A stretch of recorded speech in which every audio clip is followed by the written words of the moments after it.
All right, guys. So POB 2023 has ended, right? And I know you're anxious to see what I have to say about it and also what the answers are.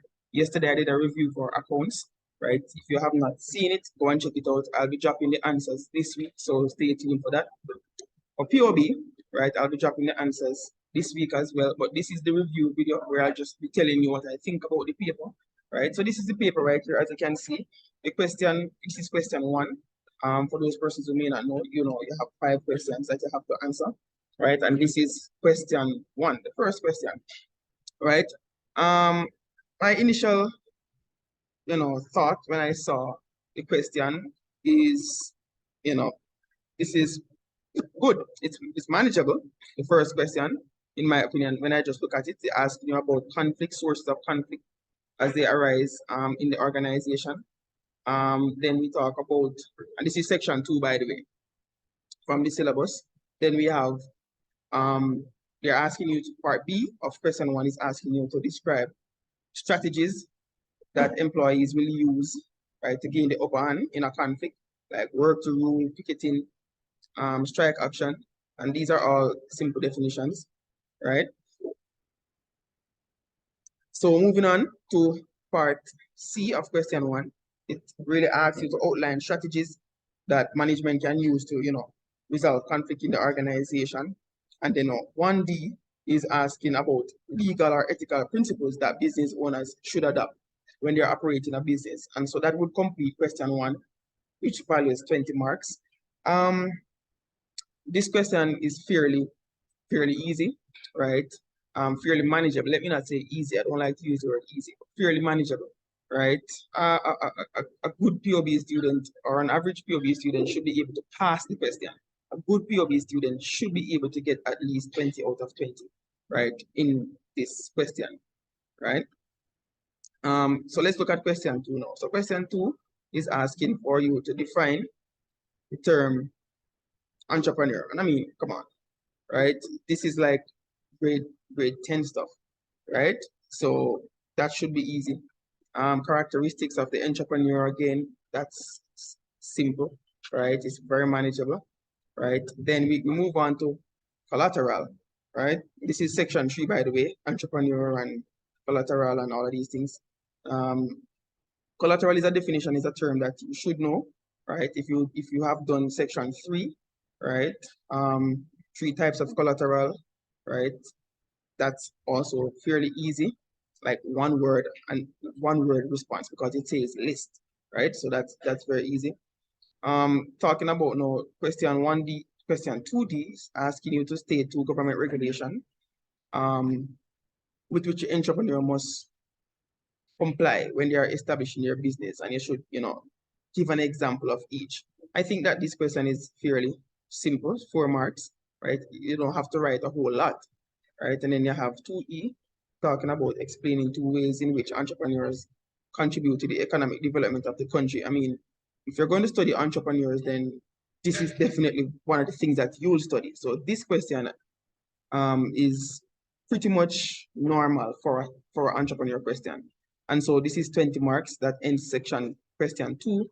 Again, not a difficult question. My difficulty rating of this question is probably 5, right? An average POB student, should be able to pass this question just the same, right? And a good POB student should be able to get full marks for this question. Really not difficult, all right? As a matter of fact, I was very surprised how easy the paper is up until that point, right? So we move on to question 3. Again, question 3 here now, it is asking you to identify factors that you should consider when you're packaging goods. I think a lot of these questions lend themselves to common sense, right? We are living in a time now where people are doing delivery. So, I mean, this should be very simple, especially for this generation. So this is easy 2 marks. Qualities, next question, 3B, 4 qualities of successful salespersons, right? Again, this is a common sense question, right? You should be able to at least pass this question if it's even 2 out of 4, right? Yeah. Question 3B2, describe two sales promotion technique, right? You know, this again is simple. And question 3 would come from section 6, right? And then you move on now to question 3C, distinguish between cash discount and trade discount. I must admit that this accounting students will be more familiar with this definition than business students, even though business students should be familiar with this, right? The difference, right? So granted, this question may be tricky for some POB student, right? And then we move on now to part D of question 3, talking about copyright, right, and trademark. If you know anything about copyright, then you should be able to answer this question, if you know anything at all. Because if you know about copyright, then you know that it protects, you know, it protects your work, whatever, right? And I'm giving out the answers, I don't want to do that. And then you talk about trademark. Once you talk about copyright, then trademark comes in, right? And so that concludes question 3. For me, this question may be about a 6. An average POB student still should be able to at least get 50%, right? And a good POB student should be able to pass this question, right? So far, I don't see anything yet too difficult, right? Tell you the truth. Then question 4 is mostly talking about logistics and distribution. And this would be section 7 from the syllabus, talking about wholesalers, retailers, right? Asking you about a distribution chain, which you should know, right? And then it went on to, no, this part of the question, I found this part a bit tricky, right? Not even sure. When I say tricky, I mean, I think the questions could be a little bit more, they could word the questions better, right? The most suitable type of transport. It's very easy, you know, everybody should get full marks here, right? But when I'm doing my answers, you'll see why, right? These 4 problems that may occur in distribution, again, this is very simple, right? Then question 4E, talking about measures that you can mitigate against these challenges that you would have explained earlier on. Again, very simple, right? Very pointed. All of these things would have been in my YouTube videos. So if you were watching my YouTube videos, then this paper should be cheese for you, right? Then question 5, define the term standard of living. Again, as I said, if you're watching my videos, then this should be easy for you or very manageable, right? So question 5 is taken from section 10 of the POB syllabus, right? So yeah, and it's right there on my channel. It's right there. So then you're going to identify 2 factors that determine a country's standard of living. Define the term rate of infant mortality. I must admit, this question surprised me, right? As a factor of quality of life, it surprised me. I wasn't expecting this question. And so, you know, I don't think a lot of students would be able to answer this question, but if you answer it, fine, right? And you know, when I answer the question, you'll see what I have there.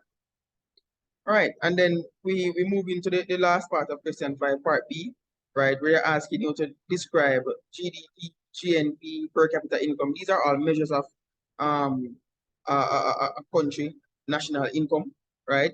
So again, that's in my video, right? State 2 reasons why a country may engage in international trade. That is very simple, right? I think we can use common sense on that one. Explain 2 ways of foreign direct investment or foreign investments could positively impact Caribbean countries. Again, this is a common sense question, right? And there you have it for question 5. Now, question 5, in terms of difficulty, I would say it's maybe a 7, right? If you are not a good POB student, you probably won't do well at this question. Reason being, this is the last section in the POB syllabus. And so a good POB student would study comprehensively, would study everything.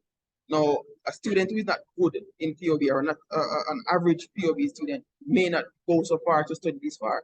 That is the only reason why I say you would struggle here. But a good POB student should be able to pass this question. Overall, my take on the paper is that this paper is extremely easy. I was surprised at how easy the paper was, right? Paper is very easy. I'm expecting the pass mark to be very high this year. right, for POB. A lot of you guys are going to pass POB this year, so congrats already, right? And when I put out my answers, then you can compare what you had, right? So look out for my video. The answers coming shortly tomorrow or even tonight. All right. So stay tuned and walk good. Bye bye.